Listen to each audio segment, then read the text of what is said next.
왕의 남자를 만드신 이준익 감독님의 영화입니다. 624만여 분이 관람을 하셨고요. 조선 21대 왕이죠. 영조와 그의 아들 사도세자의 이야기를 다뤘습니다. 2015년 9월 16일에 개봉을 했습니다. 올해 9월 16일에 사도 개봉 3주년을 기념해서 서울 최고기온이 24도였습니다. 사도의 날이네요. 네네. 네. 훅 들어오시네요. 한 줄 평을 간단하게 살펴보면요. 송강호, 유아인은 물론 조연, 아역할 것 없이 연기 구멍이 없는 영화다. 그리고 이용철 평론가가 안다고 생각했던 이야기를 전혀 다르게 느끼도록 만들었다라고 평을 해줬습니다. 누구나 다 알고 있는 사도세자 이야기를 어떻게 시작할 것인가 싶었는데 영화가 시작하자마자 왕의 침소로 쳐들어가 선왕을 죽이려는 세자의 모습부터 등장하죠. 신을 부르는 이 음악이잖아요. 그 사용도 그 사용이 너무 좋았던 거예요. 영조의 침소까지 내달려간 세자는 날이 시퍼렇게 서 있는 칼을 움켜쥐고 궁궐 안에서 칼부림이 나기 직전까지 보여준 다음에 영화는 바로 다음 날 이 사실을 깨닫고 불같이 화를 내는 영조의 모습과 얼굴 정말 너무 좋다. 자결하라. 묵법에 자결이라는 형벌도 있습니까? 저에게 죄가 있다면 의금부로 넘기십시오. 이것은 나란 일이 아니고 집안일이다. 거기에 울분을 토하는 세자의 모습. 또 자식으로 생각했어. 대립하는 두 사람의 감정이 극한까지 치달으며 마침내 뒤주의 세자를 가두는 우리가 익히 알고 있는 이모화변의 모습을 보여줍니다. 뒤주로 가져오라. 유아인 배우는 몸에 동선을 쓰는 법, 라인을 쓰는 법을 되게 잘하는 것 같아요. 참 좋아요, 저 배우. 초반부를 보면 알 수 있듯이 영화 사도는 이모화변의 그날에 어떤 일이 벌어졌는지를 보여주려 하는 영화가 아닙니다. 임금님이 너무 망치질 잘해서 깜짝 놀랐어요. 그날의 그 일이 왜 벌어지게 되었는지를 보여주는 영화입니다. 그래서 영화는 영조가 젊은 왕이었던 시절 사도세자가 아니라 아들 이선을 얻은 지 얼마 되지 않았던 그 시절로 돌아갑니다. 영조 임금은 숱한 권력 투쟁과 암투, 죽을 고비들을 넘기고 왕이 된 사람이었습니다. 그에게는 언제나 그의 형인 경종을 독살하고 왕이 되었다는 오해가 따라다녔고 그런 그에게 총명한 아들 이선의 탄생은 밤잠을 설쳐가며 아들에게 물려줄 책을 스스로 지을 정도로 가슴 떨리는 일이었죠.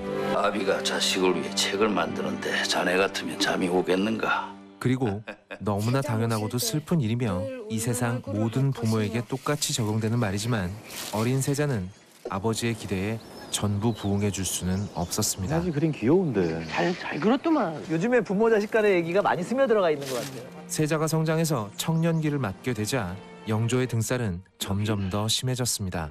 소위 종사를 지킨다는 것에 대한 이분의 강박은 형제와 조카까지 죽이고 종사를 지킨 임금들도 계시다. 이런 대사에서도 분명하게 드러나듯이 상상을 초월하는 수준이었고 이렇게 전혀 마음에 없는 소리를 해가면서 이제 세자가 성인이 되었으니 보위를 물려줄 때가 되었다.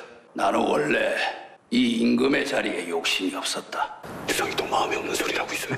신하들의 충성심도 시험하고 신들이 더욱 열심히 보필하게 싸웁니다. 본인의 명분으로 삼기도 했죠. 그러나 결정적인 계기는 바로 이거였습니다. 대리 청정은 어떠한가? 세자를 앞세우고 뒤에 앉아서 세자를 갈궈대는 영조의 모습은 오늘부로 모든 당파를 혁파하고 모든 명령 체계를 단 하나로 통합하라. 좀 심한 말이긴 하지만 시켜놓고 한다는 인상을 지울 수가 없습니다. 왜 조정을 네 편과 애비 편으로 분열시키니? 아바마마를 위해 평권과 인사권만 하면 그걸 몰라서 그냥 둔 줄 아니? 너는 이 애비가 조정의 화합을 위해 평생을 바쳐 이룬 당평을 단 하루 만에 무너뜨린 것이야. 게다가 칭찬에는 또 얼마나 인색했는지 아들! 새손이란 말입니다! 국내에서 이보다 더 경사스러운 일이 없을 정도로 기쁜 일인 왕세손이 태어났는데 반응이 이렇습니다. 됐다. 아, 너무했어요. 사실 이때 이 양반이 이렇게 반응한 이유는 따로 있었는데 새로 들인 후궁 때문에 궁 안의 식구들과 별로 사이가 좋지 않았기 때문이죠. 보다 못한 대왕 대비가 이 버르장머리를 고쳐주기 위해 회초리를 들자 감히 세자의 생모에게 대들어. 영조는 득달같이 들이닥쳐 깽판을 놓는데 지금 뭐 하시는 겁니까? 이참에 제 임금 자리도 거두십시오. 세자에게 보위를 넘길 테니 윤호하세요. 대왕 대비께서는 그럽시다. 그러니까 이 장면을 이 톤으로 가셨다라는 게 영문도 모르고 있다가 고래 싸움에 등 터지게 생긴 새우꼴이 된 세자는 본인이 잘못한 건 단 1도 없이 아버지의 미움과 곤란한 처지를 한 큐에 선물 받습니다. 든든한 자기 편이 되어주던 대왕 대비까지 승하하고 나자 가만히 있었으면 네가 임금되는 것 아니냐. 왜 윤호를 돌이키게 해서 대비마마까지 돌아가시게. 예, 다 제 잘못입니다. 원래 총명하고 자유로운 성격이었던 세자는 정말 크게 삐뚤어져 버립니다. 그리고 이 두 사람의 관계는 돌이킬 수 없을 정도로 어긋나 버리고 말죠. 술 마셨지? 마셨습니다. 귀식게 물 가져와라. 하여튼 자기 자식한테 막 뭐 물 던지고 뭐 던지는 사람들은 안 돼. 보고 있는 사람이 다 안타까워질 정도로 시달림을 겪던 세자는 멘탈이 부서지다 못해 정신병적인 증세까지 보이기 시작하는데, 그리고 궁 안에서는 이 기회를 놓치지 않고 세자를 폐위시키려는 음모가 벌어지고 세자는 팔자에 없는 영모의 누명까지 쓰게 됩니다. 임금을 죽이려 작당하여. 네 이놈! 누가 시켜서 거짓 고별이라는 것이냐? 어떻게든 누명만은 벗어보려는 세자에게 자식을 꼭 역적으로까지 만들어야 속이 시원하시겠습니까? 영조가 한 말은 이랬습니다. 존재 자체가 영모야. 꼴다보기 싫다. 되게 현대적이네. 대사가. 예, 너무 현대적이야. 그렇다면 아예 영모를 해주마 하고 달려간 것이 바로 우리가 영화 처음에 본 장면이었던 겁니다. 그러나 거기까지 달려갔던 세자가 움켜진 칼을 내려치지 못하는 이유는 바로 세자의 아들이자 영조의 손자인 세손 이산이었습니다. 자신은 아버지로부터 단 한 번도 받지 못한 칭찬을 받고 그날 소손은 제 아비의 마음을 보았나이다. 맞서고 이기려고만 들었던 자기와는 달리 할아버지와의 공감대를 갖는 어린 아들. 여기서 칼을 내려치게 되면 결국 자기도 아들에게 피해를 주는 똑같은 아버지가 되겠죠. 세자는 칼을 거둡니다. 그러나 왕은 반역자를 용서할 수 없었습니다. 언제나 신하들의 시선을 의식해야 하는 왕의 자리는 더더욱 그렇죠. 아들을 죽여야 하는 아버지와 아버지의 손에 죽음을 당해야 하는 아들은 죽음의 순간에서야 서로를 이해합니다. 이승과 저승의 갈림길에 와서야 이런 이야기를 나눌 수밖에 없단 말이냐. 그래야 네 아들이 산다. 너무 슬퍼요. 반역자인 아들의 죽음을 확인한 순간 왕은 안도하고 아버지는 울음을 터뜨립니다. 모든 것. 송강호, 유아인 두 배우의 어떤 긴장감이 영화를 팽팽하게 끌고 나가는 영화입니다. 울어.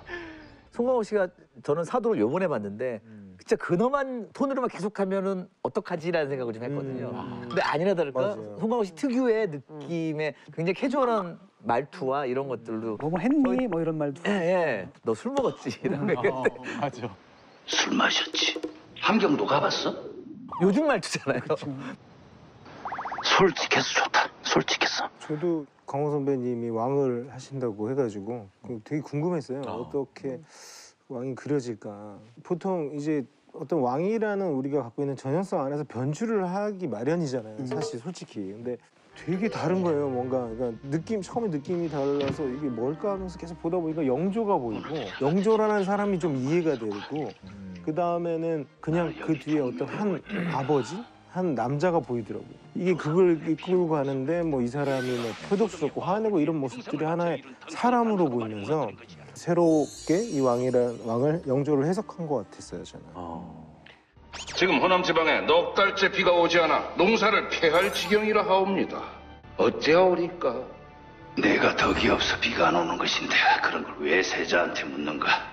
내가 대리 청정을 하고도 비가 오질 않느니 다 세자인 내가 덕이 없어 그런 것이다. 한진희 감독님은 유한 씨 어떠셨어요? 이 사도에서요? 되게 젊잖아요. 그리고 청춘이고. 근데 이제 뭔가 거기서 주는 그 반항? 근데 그 반항 뒤에 항상 순수함이 있더라고요. 그래서 처음 등장해서도 물론 되게 어떤 한이 있고 화가 나서 막 가는데도 이 사람 되게 순수해 보였어요. 그래서 그 뒤주에 갇혀가지고 이제 시간 경과에 따라서 이 사람을 쭉 저는 관찰하게 되더라고요, 이상하게. 이 사람이 그 부채 어렸을 때 생각들이 동화가 돼서 되게 마음이 되게 아팠어요. 놀랍게도 절제되는 배우인 것 같아요. 광기나 아니면 어느 끝까지를 가야만 하는 순간들이 있는데 그 끝까지 가는 거를 되게 자연스럽게 이렇게 단계를 스무스하게 보여준다? 그러니까 뭐냐면 리듬을 되게 잘 타는 배우고 그 리듬을 안다는 건 그건 엄청난 경륜이라는 생각이 들어요. 저는 유아인 씨가 빨리 나이 들지 않았으면 좋겠어요. 그 불안하게 떨리는 그 청춘을 좀 계속 더 보고 싶어. 전 유아인 배우가 이 부분에서 더 대단하다고 느껴지는데 이런 그 투샷도 되게 인상 깊었는데 영조가 이렇게 서 있고 사도세자는 엎드려 있고 칼 던지면서 자결하라. 자결하라. 그건 사실이에요. 아 사실이에요? 사실. 자결하라 그런 게 왜 그러냐면은 처형을 하게 되면 얘가 역적이 되거든요. 역적이 되게 되면 그 세자 있잖아요. 아들도 자동으로 세손이 역적이 된단 말이죠. 그러니까 할 수 있는 게 네가 죽으라는 거죠. 근데 안 하니까 뒤지 속에 넣어가지고 너무나 원래 있던 형식처럼 뒤주 갖고 오라 그러는데 뒤주를 가져오라. 저는 약간 뒤주에 넣는 벌이라는 게 약간 형식이 있는 것인지 없어요. 그런 거 없던 건데 기록에는 하나의 물건, 일물이라고 돼 있는데 사실 다른 기록 보면 그게 이제 뒤주다라는 있는 것 같고 원래 이제 영조한테 아들이 있었는데 일찍 죽잖아요. 근데 영조 나이가 그때 이미 40이 됐는데 평균 수준으로 보게 되면 죽을 날이 멀지 않았던 거예요, 영조가. 그러니까 그 마음이 더 급한 거죠. 근데 40 넘어가자 애가 딱 태어났으니까 일단은 자기가 죽기 전에 얘한테 기본적인 걸 가르쳐야 된다라는 거고 그러니까 서둘렀던 것 같아요. 그 세자가 된 게 2살 때 돼요. 엄마랑 같이 자면 안 돼? 그거 그때부터 문제가 이제 잘못되기 시작한 것 같아, 내가 볼 때는. 그 어린애들이 새벽 그 해 뜰 때쯤 일어나서 그 세수하고 세자 섬길 때 인사를 다 하러 다녀야 되는데 이게 30몇 평짜리 아파트냐고. 그걸 다 다녀야 되는 거 아니야. 한 단지가 그러고서 겨우 돌아와 지쳐 있으면 공부하러 가야 되잖아요. 그 한자로 이루어진 책 보면서 실제로 그 조선시대 때 이 성리학 국가의 왕이라는 건 거의 잠자는 시간 빼놓으면 다 공부만 해야 되는. 그 원론에 충실해야 되는. 그러니까 너무너무 힘든데 그걸 더 강박적으로 가르치는 거지. 왜? 얘는 출신 성분이 너무 좋거든. 자기에 비해서. 태어나자마자 적장자였지. 엄마 출신 성분 되게 좋지. 대비가 너무 사랑하지. 그러니까 그게 비극의 시점인 것 같거든요. 제가 볼 때는 컴플렉스가 있는 거예요. 영조가 엄청난 정통성 컴플렉스가 있는 데다가 아들만은 비웃음 당하지 않는 왕. 정말 완벽한 왕이 되어야 되고 그런 기대감이 있었는데 너무 기대감이 크다 보니까 그 똑똑한 애조차도 부모님의 이제 기대를 아버님의 기대를 충족시키지 못하다가 결국은 실패하고 좌절하고 삐뚤어 나가는 거죠. 그러면서 이제 비극이 점점 더 커지는 것 같아요. 영조, 사도세자, 이모화변 등을 소재로 다룬 작품들 중에서 사도가 가장 고증을 충실히 따랐다고 알려져 있는데 그렇죠. 여러 가지 문헌들이 교차해서 공통되는 부분이 있어요. 그리고 사실 빠진 부분은 아까 없애버리잖아요. 내가 볼 때는 사도세자의 기행이 엄청났던 것 같아요. 아마 그걸 다 지워준 게 아닐까. 왜냐하면 100명인가를 죽였다 그러거든요. 여기는 한 명 죽인 거로 나오는데 100여 명을 죽였다라고 하고. 보면은 진짜 조현병 환자라는 의심이 드는 그런 그 기록들이 되게 많은데 진짜 그 기록이 맞는지 아니면 나중에 그건 이걸 정당하기 위해서 광인으로 광인 역적보다는 광인. 정신의가 딱 봤는데 이거는 맞다라는 거예요.